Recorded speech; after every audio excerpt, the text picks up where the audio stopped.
He went to take out the trash and ended up getting stabbed. Now a Kalamazoo County man is recovering. Happened around 3:30 on Richmond Court in Ashtamo Township. Police say a 21-year-old was taking out his garbage when he was approached by two guys who tried to rob him and even stabbed him a number of times. The victim was taken to the hospital for treatment, but is expected to recover. The suspects took off from the scene and are still on the loose tonight. So let's review. You don't need supplements. It's treatable, curable, and common, affecting 1 in 6 men. When you put it all in perspective, it almost doesn't seem like this should be called cancer at all. The word cancer certainly has a huge impact on patients. And when I call patients up with prostate cancer diagnoses, that word really does stick with them. And there are physicians out there and organizations out there that are saying maybe we shouldn't use the word cancer with low risk prostate cancer.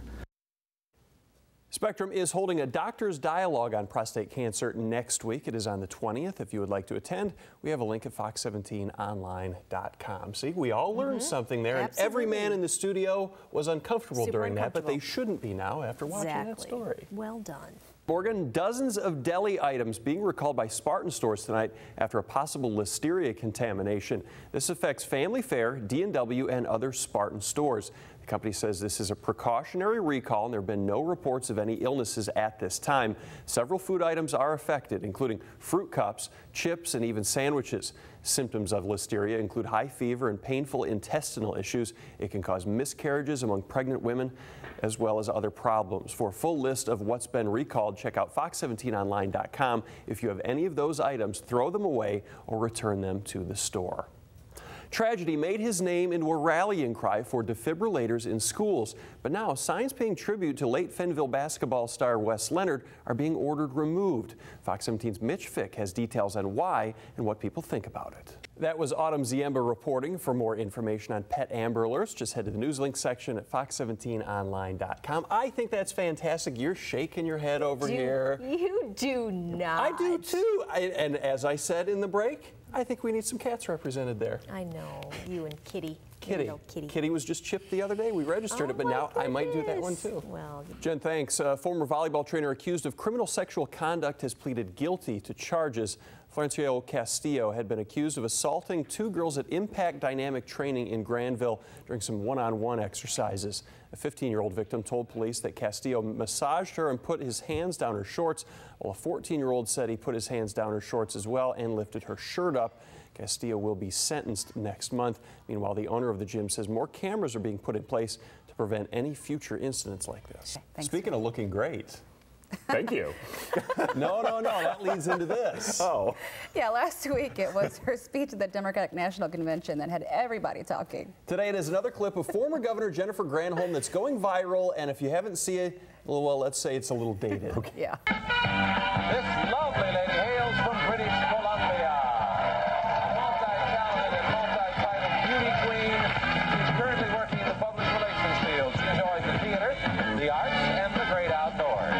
Let's have a big hand for the cute and curvaceous Jennifer Granholm. Hello, Jennifer. Holy Lonnie Anderson, Batman. How about that, huh? That's the dating game circa 1978. Nowhere near governor yet. Ms. Granholm was 19 years old and clearly single. She was introduced as from British Columbia, and if you didn't hear it, she was cute and curvaceous. She chose bachelor number 2. That's him right there. And the duo went on an all-expenses-paid trip to Palm Springs. They also got a pair of tennis rackets. I think she looks great. She does look good. Awesome. She looks great now, I think, you know? And when she was told about the clip, she watched it and laughed. She looked awesome in that. I would not be ashamed. Yeah, don't we all though laugh at old videos and old pictures of ourselves? Sometimes. Look how far you've come. Sometimes. Yeah. Depends how famous you get when you either laugh or cringe at them when they pop up. That's exactly right. Oh, yeah.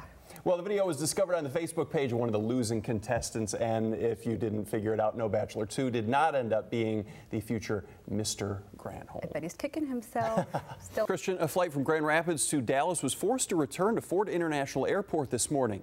The American Eagle flight took off at 7:19, and 6 minutes later, an engine problem indicator light went on in the cockpit.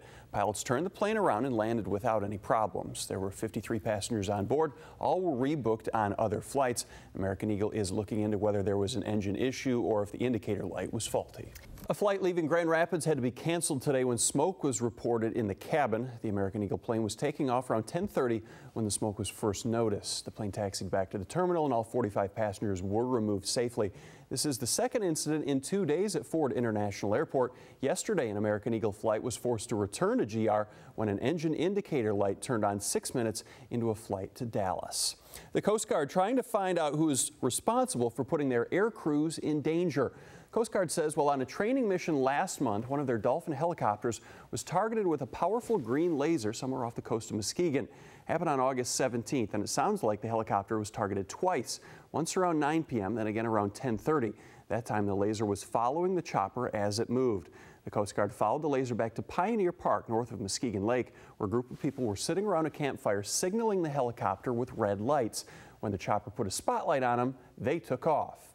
The Coast Guard says those green lasers can damage a pilot's vision and even hamper rescue efforts. Tonight they're offering a $1,000 reward to catch whoever's responsible for this incident. If you have any information about what happened in Muskegon, call 1-800-321-4400.